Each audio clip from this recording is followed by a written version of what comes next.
यार, हॉट लड़कियां देखते ही मुझे कुछ होने लगता है। मेरे पतिदेव थे, फोन पर शायद अपने किसी दोस्त से बातें कर रहे थे। जैसे ही उन्होंने फोन रखा, मैंने अपनी नाराजगी जताई। अब आप शादीशुदा है, कुछ तो शर्म कीजिए। यार, यह तो मर्द के जिन्स में होता है, तुम इसको कैसे बदल दोगी? फिर मैं तो केवल खूबसूरती की तारीफ ही करता हूँ, पर डार्लिंग, प्यार तो मैं तुम्ही से करता हूँ। यह कहते हुए उन्होंने मुझे चूम लिया और मैं कमजोर पड़ गई। 1 महीना पहले ही हमारी शादी हुई थी, लेकिन लड़कियों के मामले में इनकी ऐसी बातें मुझे बिल्कुल अच्छी नहीं लगती थी। पर ये थे कि ऐसी बातों से बाज ही नहीं आते। हर खूबसूरत लड़की के प्रति ये खिंच जाते हैं। इनकी आंखों में जैसे वासना की भूख जाग जाती है। यहाँ तक कि हर रोज सुबह के अखबार में छपी हीरोइनों की रंगीन अधनंगी तस्वीरों पर ये अपनी भूखी निगाहें टिका लेते और शुरू हो जाते, क्या हॉट फिगर है, क्या एसेट्स है। या आजकल लड़कियां ऐसे बदनुगाड़ू कपड़े पहनती हैं, इतना ज्यादा एक्सपोज करती हैं कि आदमी बेकाबू हो जाए। कभी ये कहते, मुझे तो हरी मिर्च जैसी लड़कियां पसंद है, काटो तो मुंह सीसी करने लगे। कभी कभी ये बोलते, जिस लड़की में सेक्स अपील नहीं वह बहनजी टाइप है, मुझे तो नमकीन लड़कियां पसंद है। राह चलती लड़कियां देखकर ये कहते, क्या मस्त चीज है।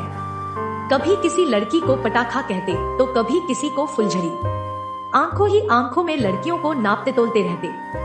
इनकी इन्हीं हरकतों की वजह से मैं कई बार गुस्से से भरकर इन्हें झिड़क देती। मैं यहाँ तक कह देती, सुधर जाओ नहीं तो तलाक दे दूंगी। इस पर इनका एक ही जवाब होता, डार्लिंग, मैं तो मजाक कर रहा था, तुम भी कितना शक करती हो।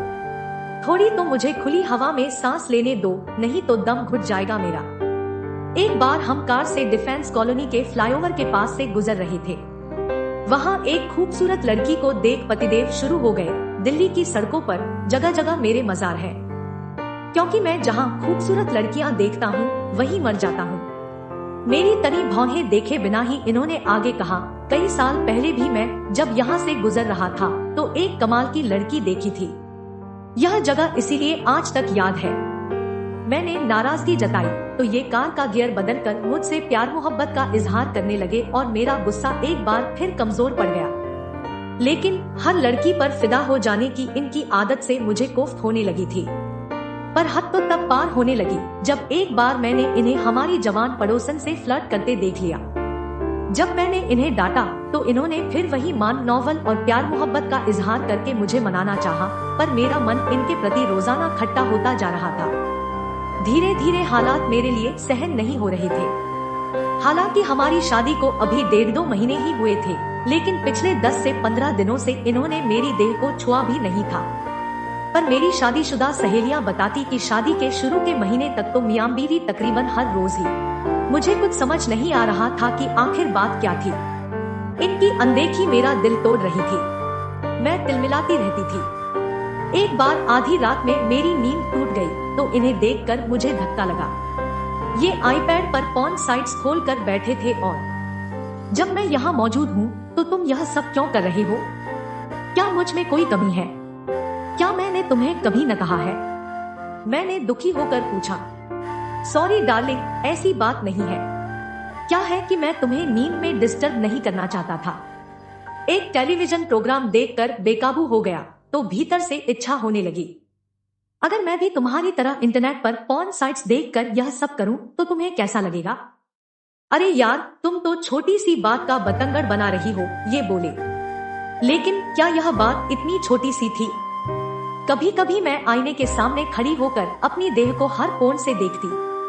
आखिर क्या कमी थी मुझ में कि ये इधर उधर मुंह मारते फिरते थे? क्या मैं खूबसूरत नहीं थी? मैं अपने सोने से बदन को देखती, अपने हर कटाव और उभार को निहारती। ये तीखे नैन नक्श, यह छरहरी काया, ये उठे हुए उभार, केले के नए पत्ते सी यह चिकनी पीठ, डांसरों जैसी यह पतली काया, भंवर जैसी नाभि। इन सब के बावजूद मेरी यह जिंदगी किसी सूखे फव्वारे सी क्यों होती जा रही थी। एक रविवार को मैं घर का सामान खरीदने बाजार गई। तबीयत कुछ ठीक नहीं लग रही थी, इसलिए मैं जरा जल्दी घर लौट आई। घर का बाहरी दरवाजा खुला हुआ था। ड्राइंग रूम में घुसी तो सन्ना रह गई। इन्होंने मेरी एक सहेली को अपनी गोद में बैठाया हुआ था। मुझे देखते ही ये घबरा कर सॉरी सॉरी करने लगे। मेरी आंखें गुस्से और बेइज्जती के आंसुओं से जलने लगी।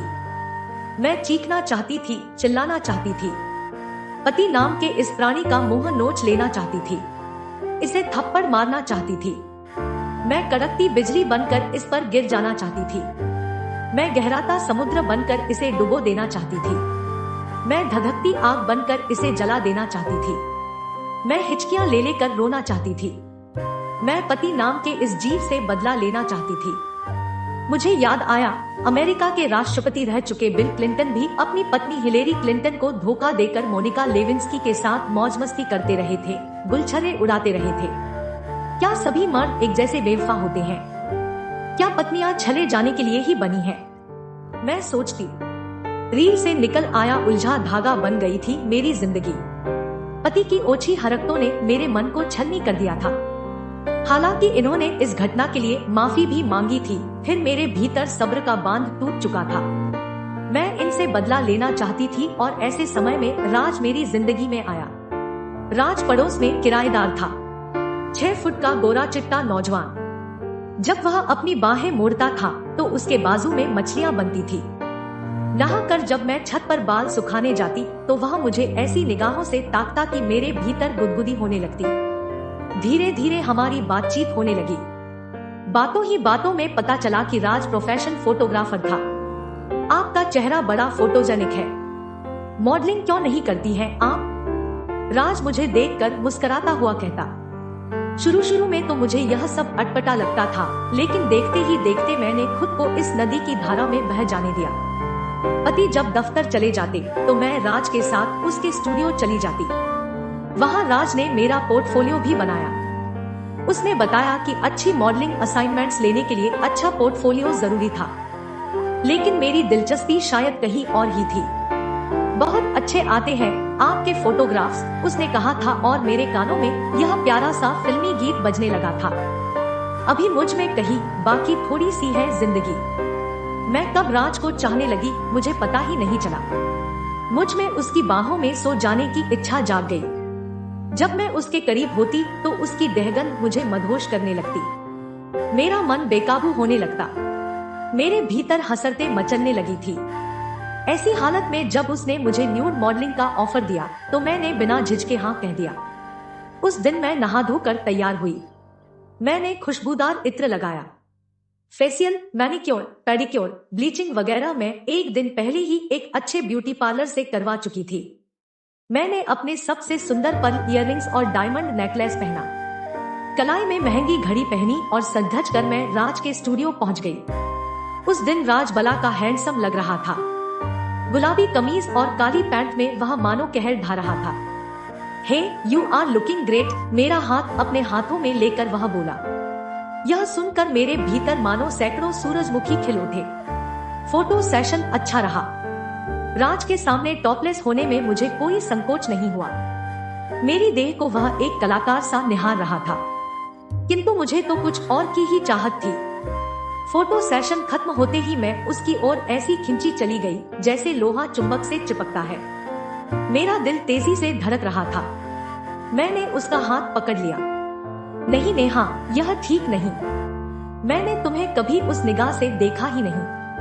हमारा रिलेशन प्रोफेशन है। राज का एक एक शब्द मेरे तनमन पर चाबुक सा पड़ा।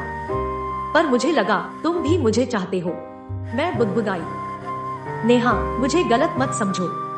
तुम बहुत खूबसूरत हो, पर तुम्हारा मन भी उतना ही खूबसूरत है। लेकिन मेरे लिए तुम केवल एक खूबसूरत मॉडल हो। मैं किसी और रिश्ते के लिए तैयार नहीं, और फिर पहले से ही मेरी एक गर्लफ्रेंड है जिससे मैं जल्दी ही शादी करने वाला हूँ, राज कह रहा था। तो क्या वह सिर्फ एक तरफा खिंचाव था या परी से बदला लेने की इच्छा का नतीजा था? कपड़े पहनकर मैं चलने लगी तो राज ने मेरा हाथ पकड़कर मुझे रोक लिया।